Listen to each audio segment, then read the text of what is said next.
High five. Fedor Emelianenko would not have fared well in the UFC, says former two-division champion Daniel Cormier. Daniel Cormier, a former two-division champion of the Ultimate Fighting Championship, UFC, is not buying the hype of prime Fedor Emelianenko. Emelianenko, the final Pride heavyweight champion, takes on Timothy Johnson at Bellator 269, taking place inside VTB Arena in Moscow, Russia on October 23 via Showtime. In a new video segment, Cormier challenged the upper-level potential of Emelianenko at the height of his career. We're talking a window of 2009-11. That's where the UFC dealt with Fedor, or at least tried to make something happen.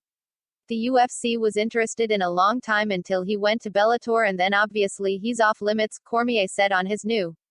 But all the time, Fedor kind of flew around, fighting in organizations, things can still be done. Versus Brock Lesnar, I'll give you that.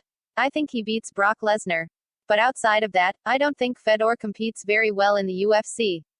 I think that, honestly, Fedor not going to the UFC allowed for the intrigue to stay, but the reality of the situation is he would not have done well against those guys like JDS, he wasn't beating Cain Velasquez, he would have struggled with guys like Sheikh Kongo.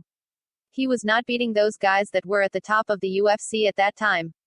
I'm certain of it. I know you're gonna say, well, he beat this guy, he beat Antonio Rodrigo Nogueira, and he beat Frank Mir. For as great as he is, he would have been, at that time in the sport, average at best.